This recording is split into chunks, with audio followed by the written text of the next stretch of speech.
അതേ കള്ളൻ എങ്ങോട്ടാണ് പോകുന്നതെന്നും ആളുടെ ഉദ്ദേശം എന്താണെന്നും മനസ്സിലാക്കി കാണുമല്ലോ. ഓക്കെ, നമ്മളിപ്പോൾ പറയുന്നത് നമ്മളൊരു വീടിന് ഇപ്പോൾ പുതിയതായിട്ട് നമ്മൾ വീടൊക്കെ ചെയ്യുമ്പോൾ ഇപ്പോൾ കണ്ടുവരുന്നൊരു ട്രെൻഡാണ് കുറച്ച് വലിയ വിൻഡോസ്, ഗ്ലാസ് വിൻഡോസ് കൊടുക്കുക എന്നുള്ളത്.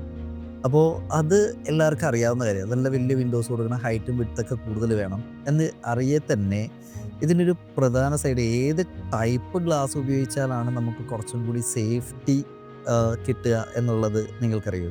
നോർമലി പല രീതിയിലുള്ള ആളുകൾ ടഫൻ ഗ്ലാസ് ഉപയോഗിക്കാറുണ്ട്, ലാമിനേറ്റഡ് ഗ്ലാസ് ഉപയോഗിക്കാറുണ്ട്, അതേപോലെ തന്നെ double layer glass, U V protected ആയിട്ടുള്ള ഡബിൾ ലെയർ ഗ്ലാസ്സുകൾ ഉപയോഗിക്കാറുണ്ട്.